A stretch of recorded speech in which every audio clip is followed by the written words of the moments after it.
നമസ്കാരം. Fourth estate ന്യൂസിൻ്റെ പുതിയൊരു വീഡിയോയിലേക്ക് നിങ്ങൾക്ക് ഏവർക്കും സ്വാഗതം.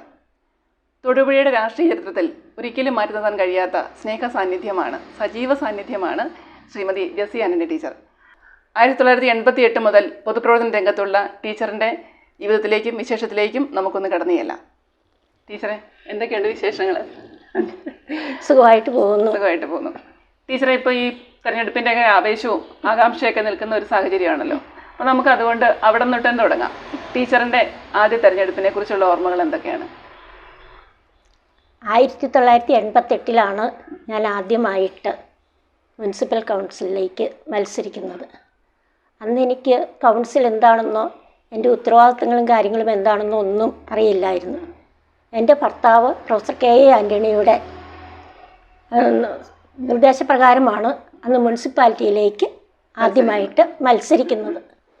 മത്സരിച്ച് കഴിഞ്ഞ് കുറച്ച് കാലങ്ങൾ കൊണ്ട് ഞാൻ സ്വയം കാര്യങ്ങൾ പഠിക്കുകയാണ് ചെയ്തത്. അന്ന് എല്ലാ കാര്യങ്ങൾക്കും എൻ്റെ ഭർത്താവിൻ്റെ സഹകരണവും നിർദ്ദേശങ്ങളും ഉണ്ടായിരുന്നെങ്കിലും ഒരിക്കലും അദ്ദേഹം മുനിസിപ്പാലിറ്റിയിലേക്ക് വരികയോ കാര്യങ്ങൾ അന്വേഷിക്കുകയോ നിയന്ത്രിക്കുകയോ ചെയ്തിരുന്നില്ല. എൻ്റെ സഹപ്രവർത്തകരായിരുന്ന അന്ന് വളരെ പ്രഗത്ഭരായിട്ടുള്ള രാഷ്ട്രീയ കാഴ്ചപ്പാടും പൊതുതാൽപര്യമുള്ള കൗൺസിലേഴ്സായിരുന്നു ആദ്യത്തെ കൗൺസിലുണ്ടായിരുന്നു. അന്നത്തെ ചെയർമാൻ ശ്രീ എൻ ചന്ദ്രനായിരുന്നു. അപ്പം എല്ലാ കൗൺസിലർമാരും അന്ന് 24 പേരാണുള്ളത്. 24 പേരും പൊതു താല്പര്യത്തോടെ വ്യക്തി താല്പര്യത്തിന് അതീതമായി പ്രവർത്തിച്ചിരുന്നവരാണ്.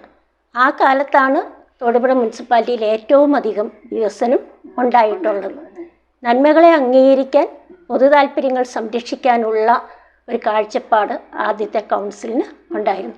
അപ്പോൾ ഇവരുടെ എല്ലാം ദീർഘകാല പൊതുപ്രവർത്തന രംഗത്ത് പരിചയമുള്ള ആളുകളുടെ സാന്നിധ്യം, അവരുടെ പ്രവർത്തനം എല്ലാം കണ്ട് മനസ്സിലാക്കി അതിനനുസരിച്ച് നീങ്ങുകയാണ് ഞാനും ചെയ്തത്. ടീച്ചറിൻ്റെ വീട് കുട്ടിക്കാലത്ത് എവിടെയൊക്കെ ചെലവഴിച്ചു? പഠനം അതൊക്കെ എവിടെയായിരുന്നു? ഞാൻ അറക്കുളത്താണ് ജനിച്ചതെങ്കിലും 5 വയസ്സ് തുടങ്ങി 13 വയസ്സ് വരെ മലബാറിൽ തളിപ്പറമ്പിനടുത്തുള്ള ഉടുമ്പുംചിത്ത സ്കൂളിലാണ് പഠിച്ചത്. വായാട്ടോറിനോട് ചേർന്ന്.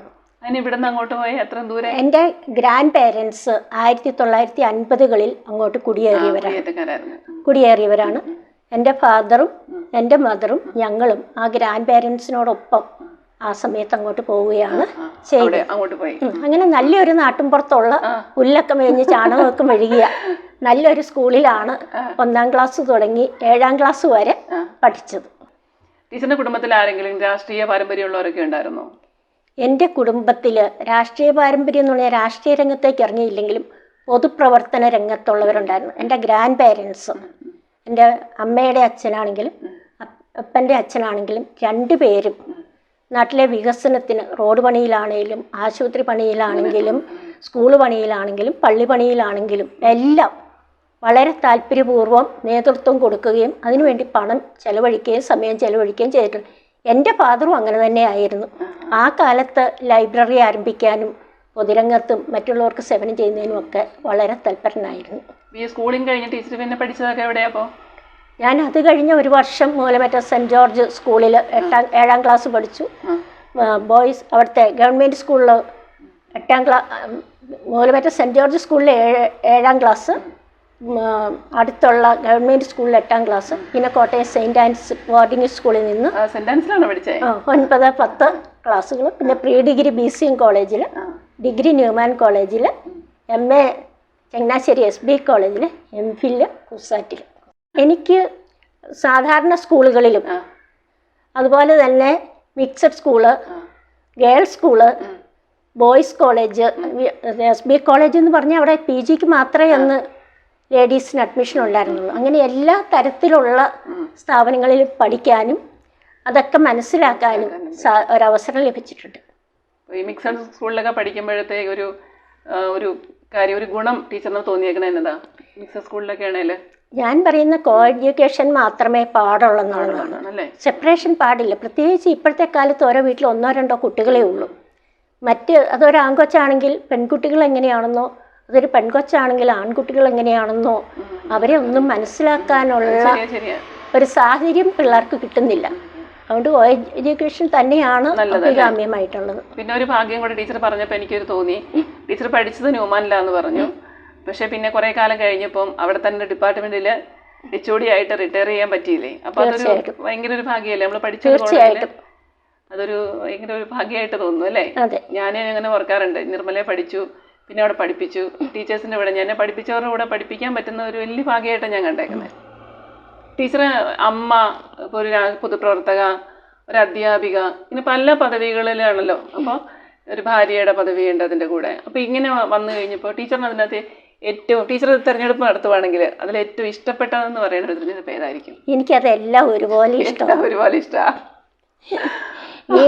വീട്ടിലെ ജോലികൾ, കോളേജിലെ ജോലികൾ, മുനിസിപ്പാലിറ്റിയിലെ ജോലികൾ, ഇത് മൂന്നിനും ഒരു കുഴപ്പവും വരാതെ കൊണ്ടുപോകണമെന്ന നിർബന്ധ ബുദ്ധിയോടെ പ്രവർത്തിച്ച ആളാണ് ഞാൻ.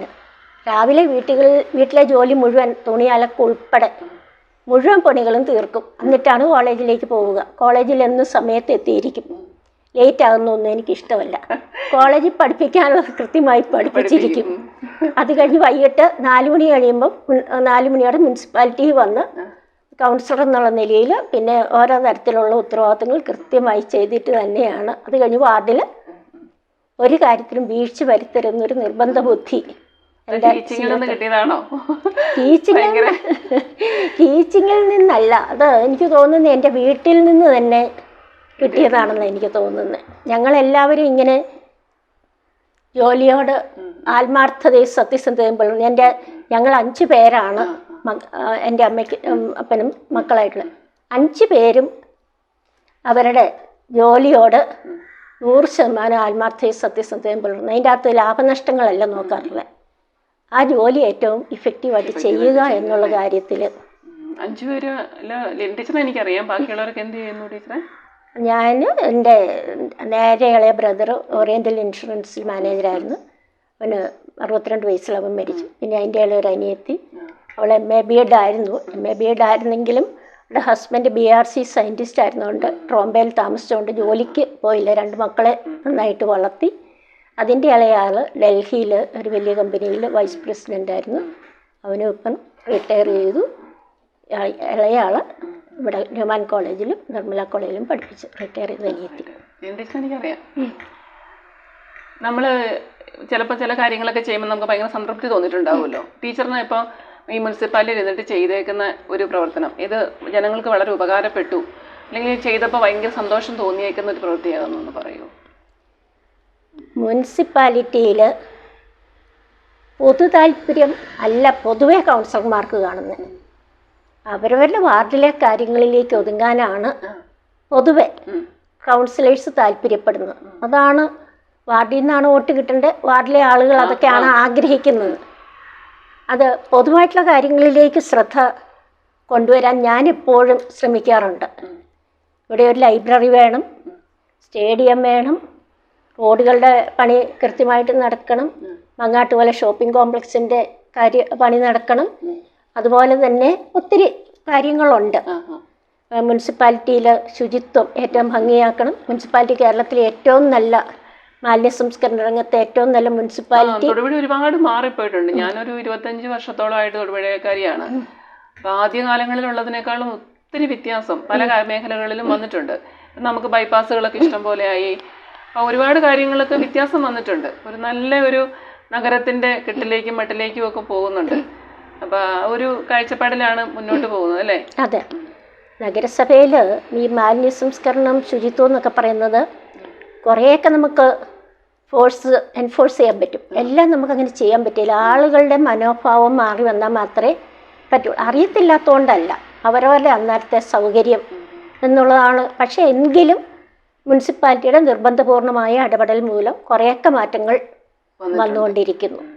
ഇതൊക്കെ ഒരു ദിവസം കൊണ്ട് ചെയ്യാൻ പറ്റുന്നില്ല. എത്രയോ കാലങ്ങളായിട്ട് ക്രമാനുഗതമായിട്ടാണ് ഈ ഓരോ നേട്ടങ്ങളും നഗരത്തിന് നേടിയെടുക്കാനായിട്ട് സാധിച്ചിട്ടുള്ളത്.